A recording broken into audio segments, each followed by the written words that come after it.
What's up, guys? What's poppin'? This is Team JJ. Y'all know what's going on. Alright, today we're gonna be reacting to 20 most risky, embarrassing, crazy stuff that people done on NFL.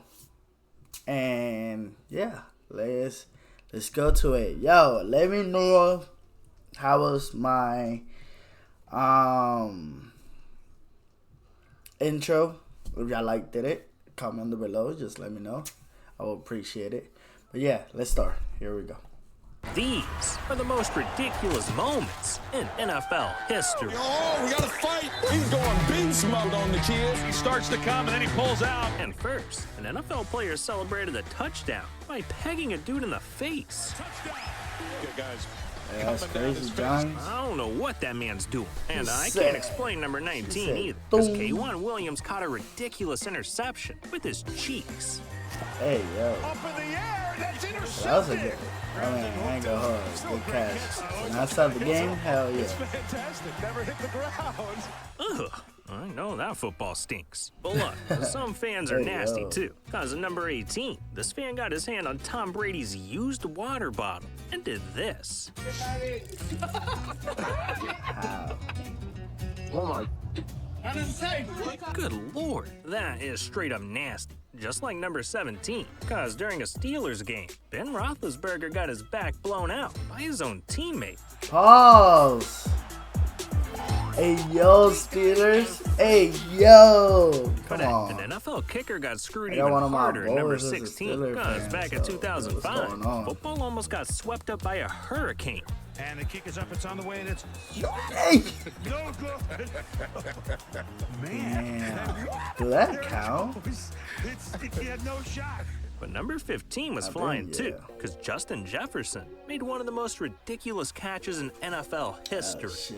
Kirk Cousins back to throw on 4th and 18. Let's see. He's given time. He wants Jefferson.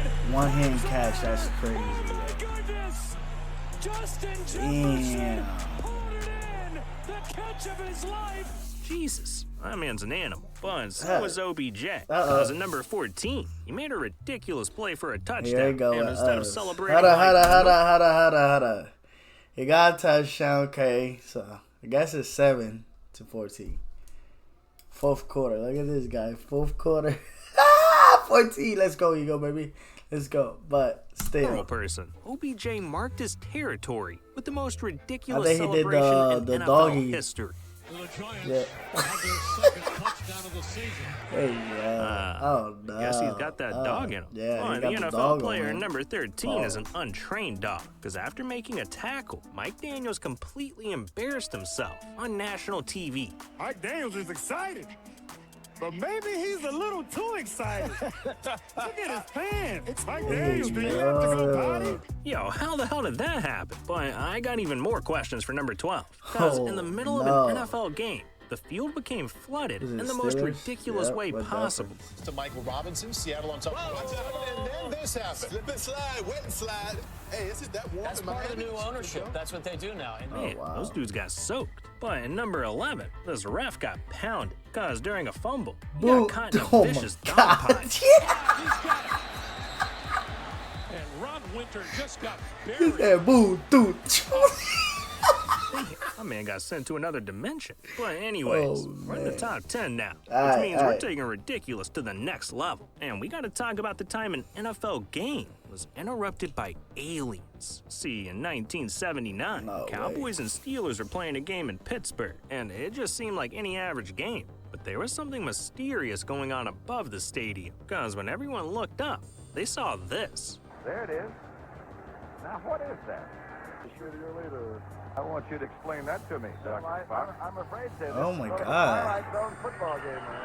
Flag. Now remember, there were no drones or anything like that back then, so people were going crazy, wondering what those flying objects actually were. But after multiple investigations, there was still no explanation. Hell, there was even a news report in 2011 by Channel 4 Action News that still wasn't able to find any solid answer. Oh wow, so, that's crazy. To this day, people UFO. still believe it was actually aliens. Man, I've never seen anything like that. Now, for number 9, what if I told you this is the only coach in the NFL that needs a bodyguard? Well, let me explain. See, Rams head coach Sean McVay was bodyguard? No reps. way. I mean, he'd be so into the game, you wouldn't realize that he was halfway down the field. And it started to become a problem, because every time he got caught or bumped into a ref, his team got a penalty. Now, the Rams organization decided that they just couldn't have this anymore and decided to take matters into their own hands. So they put their heads together and came up with the most ridiculous solution: hiring a dude whose only job is to move Sean out of the way. There is an art to it. It is kind of like a dance. Maybe tango, like a sidestep into the path of the official and then remove back. Now here he is here. He's just kind of riding him a little bit. Now look, we gotta talk about OBJ again, because at number 8, he got his ass beat in front of the entire world. See, Odell's been known for throwing tantrums his entire career, from getting into fights, headbutting things on the sideline. Hell, even just kicking a ball into the stands over a drop pass. But in 2016, someone finally put Odell in his place, because after not receiving a wide open pass, he blew a fuse and decided to attack the kicker's net. But it fought back. Odell Beckham. Damn. Showing his frustration over on the bench. I mean, that's when the Giants were shit and go, go, 3 weeks later, after making a game-winning touchdown against the Ravens, he may go with the net by giving it a little smooch. And back to the net, which is the Holy Grail. I gotta be honest, man.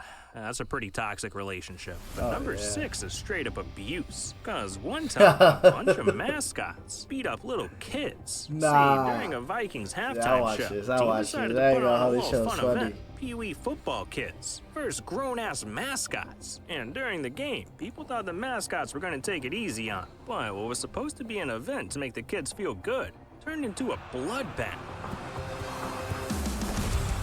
Gee.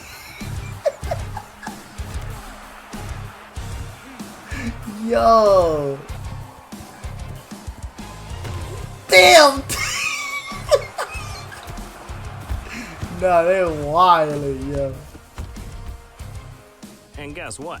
They've been doing this for years. Just beating kids up over and over. Now, these dudes are a bunch of animals. But there are some much crazier moments in the NFL, like the time a player pooped himself on the field, or when a Chiefs fan got on the FBI's most wanted list. And something else that's crazy is this thing called Factor 75, aka the best meal delivery service on the planet. Look, dog, if you're like me, you're probably ordering some expensive, unhealthy takeout all the time. I mean, fresh, Factor 7. You can meal plan delivery service for over Factor less than. Use code REBOUND. Forget about Chiefsaholic, and got on the FBI's most wanted list. This is Chiefsaholic, Kansas City's biggest fan, and for years he's shown his support for his team by going crazy at tailgates and rallying other fans up before games. For life. This is it, baby! AFC Championship game. This entire season has been devoted to one purpose, and that's to run it back! Chiefsaholic would travel from state to state for every road game, and by 2022, he'd become a local legend. But then, people noticed something strange. On December 18th, the Chiefs were in Houston to face the Texans, and as fans started filing into the stadium, there was one important piece missing for Kansas City. Chiefsaholic was nowhere to be found. Immediately, fans rushed to Twitter, hoping to find some answers, and that's when they found out something horrifying. Chiefsaholic, also known as Xavier Michael Babudar, is a career criminal who was disguising himself as a wolf who loved the Kansas City Chiefs, was actually caught red-handed with a gun robbing a bank in Texas on Friday. Yeah. This dude was arrested for allegedly robbing banks in his costume, and he wasn't doing it to pay the bills. Nah, it was so he could afford to go to all these Chiefs games. And now in 2023, he was put on probation and was released from jail. But once the man got out, he cut off his ankle monitor and robbed 6 more banks. So the FBI got involved and finally caught him 4 months later. Kansas City Crime Stoppers can now cross Chiefsaholic off the most wanted list. Chiefs superfan, fugitive, and suspected bank robber Xavier Babudar had his first appearance in a federal courtroom this afternoon in Northern California. Oh no, that is crazy. Known to fans as Chiefsaholic is now charged with. I didn't know about that he kept robbing more banks. I knew he did one, and that's it. He got banned from the his Chiefs ankle Stadium. monitor and skipping a March court date to be arraigned on bank robbery charges in Oklahoma. This man went from tailgating to facing at least 10 years in prison. But Mike Tomlin should be locked up too, because at number 5, he did something so ridiculous, it could have ended a player's career. See, during a close game against the Steelers in 2013, Ravens' Jacoby Jones caught the ball and made an incredible run. I mean, there was nobody in front of him. It looked like a guaranteed touchdown, or so he thought, because just before he could reach the end zone, NFL coach Mike Tomlin pulled a dirty play from the sidelines by standing out on the field to block it. Taken down at the 27-yard line. And Tomlin is essentially on the field here, and you just wonder, he's trying to get out of the way there. Yeah, now that's a cheap shot. He could have tore Jacoby's ACL or MCL with a stunt like that. And that's it. No more NFL career. And while the Steelers ended up losing the game, the NFL didn't let Tomlin off the hook. Because after reviewing the play, they decided he needed to pay the price and find his ass $100,000. After the incident, though, Mike didn't say I mean, it took him 9 years before he even acknowledged it. When on the Pivot podcast, he said this. When you trying to trip that man on the sideline, I ain't know if everybody found out ass you, bro. Your ass was right there, coach. I tell you this, people that know me and know the level of respect that I have for the game and the men that play it, then I don't feel the need to explain it to them. And those that don't know me, I just assume they think the worst of me. I don't care. Yeah. You know what I mean? Right. But look, number 4 is way worse, because we gotta talk about the nastiest event in football history, Poopgate. See, during the 2020 season, Lamar Jackson and the Ravens were taking on the Browns. But during the game, something was off for Lamar, because there was clearly something bothering him. So at the start of the fourth I think quarter, this is what they was talking about, that field, he had to go take he a had shit. cramps. But that's just what he wanted everyone to think, because 10 minutes later, Lamar came back out ready to play, like nothing happened. So Twitter, celebrities, and the entire internet started thinking Lamar was lying, and that he actually took the Browns to the Super Bowl by pooping his pants. Steve, I'm now being told that Lamar Jackson is back in the Ravens locker room being treated for cramps. But when Lamar was asked about the incident, he tried to cover his ass. Just to clarify, you didn't have to use the bathroom or anything in the back, right? No, I was cramping. I ain't putting Paul Pierce. This man beat the allegations, the Browns, and the toilet. Now that's legendary. And speaking of legendary, we've hit the top 3, which means we're going redonkulous. Starting with the time a fan stole millions from the New York Giants. Back in 2008, the Giants and the Patriots were facing off in the Super Bowl. And going into the match, the Patriots hadn't lost a game the entire season. But when the final whistle blew, the Giants had beaten the Patriots, leaving fans crushed. But one fan took the loss too far, because he found out the jeweler making the Giants Super Bowl rings happened to be near his hometown, so he devised a plan to break in and steal them. And after weeks of planning and pulling together a team of 2 other guys, he not only broke in and stole the rings, he stole everything else inside, totaling over $2 million. And he would have got away with it, but he told one of his ex-girlfriends the entire story. And after they broke up, she ratted his ass out. So in the end, Sean was sentenced to 20 years in prison, and the Super Bowl rings were all returned. Damn. I don't know if this dude's crazy or savage, but Plaxico Burress was just dumb. Because in number 2, he ruined his career in the most ridiculous way. See, Plaxico Burress had everything you wanted. The spot on the New York Giants, millions of dollars, and even a Super Bowl ring. This man was on top of the football world, but he had one more thing that cost him everything. See, in November of 2008, Plaxico was in a New York nightclub, just looking to have a good time. But he kept that thing on him, and while he was walking up the stairs, the unthinkable happened. His gun fell out of his pants and accidentally shot himself in the leg. Even though he got rushed to the hospital and ended up being okay, things got way worse. Because not only did he get a 4-game suspension from the NFL, but it shot his hopes down of an NFL future. Now, a big city anti-gun mayor is involved, one who only last year posted thousands of signs warning people against using illegal guns.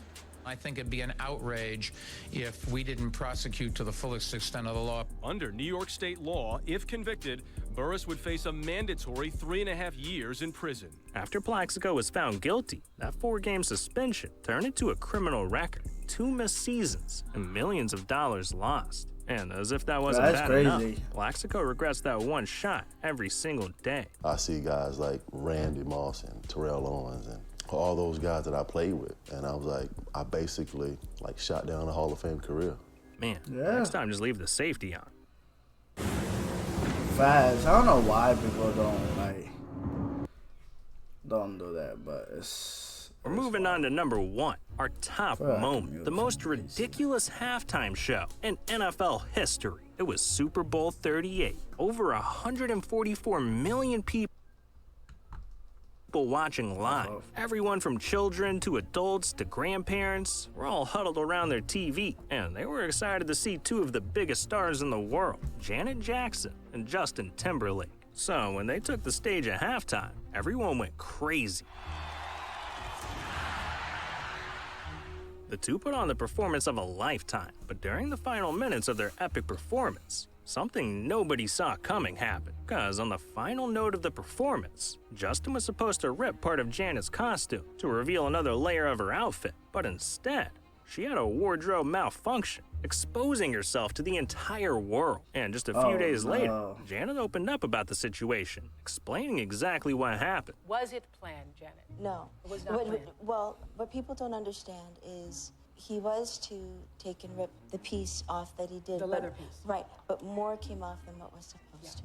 And this proved to be a costly mistake for everyone involved, because not only did it hurt Janet's career, but the NFL was asked to refund the halftime show sponsor for $10 million. God damn. Now that is one expensive nipple. Well, believe it or not, there's an NFL player that lost more money than that for breaking the rules. Because Calvin Ridley lost over $11 million after being suspended for gambling on NFL games. Turns out, he had no clue that rule existed. And he's not alone. There are a ton of NFL rules that nobody knows about, like how players aren't allowed to use inhalers, or that a team started fining players every time they farted. There's some wild stuff going on in that rule book. Fining players every time they... You can tell they're from the Giants, bro. Don't tell me they're not. You can tell by the logo and the color, too. Oh, they farted. There's some wild stuff going on in that rule book. So if you want to hear more, you need to click on this video right here. That's These wild. are NFL rules you didn't... I ain't gonna hold, but thank you guys for watching. Make sure y'all hit the like and notification. And I appreciate it for everybody who's watching my video. Y'all know where to go. You share it, comment, and below, yo. Alright, guys. Peace.